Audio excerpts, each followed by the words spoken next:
Faute d'orthographe, mauvais accord, erreur de grammaire ou de conjugaison, fantaisie, dans les rues de Bouaké, pas besoin d'être professeur de lettres, les fautes sur les pancartes publicitaires, banderoles et autres affiches vous sautent aux yeux.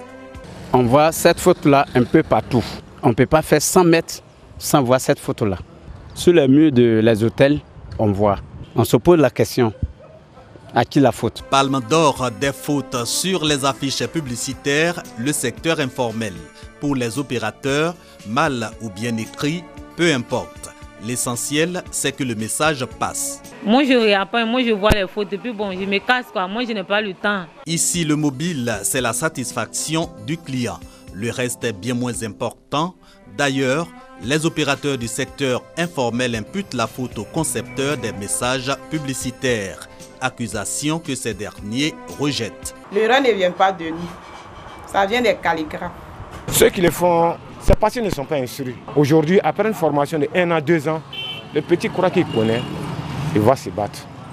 Soit il y a la pression des parents pour dire qu'il connaît, va te débrouiller. C'est en se débrouillant que les jeunes, parce qu'ils n'ont pas le temps d'apprendre comme il se doit. Ils viennent, ils font quelques mois parce qu'ils sont dans les besoins d'argent. Ils laissent le métier, ils s'en vont. Et arrivé là-bas, ils se débrouillent à faire le métier. Or, ils n'ont pas bien appris. Arrêtons-nous là, car la moisson est déjà abondante. Cependant, si l'envie vous vient d'aller vous faire une beauté dans ce salon de coiffure, ne vous gênez surtout pas. Mais levez tout simplement la tête pour lire ceci. Après ce coup de peigne, un voyage dans les gares routières. Ici, il y a départ à tous les jours grâce à Dieu qui donne tout.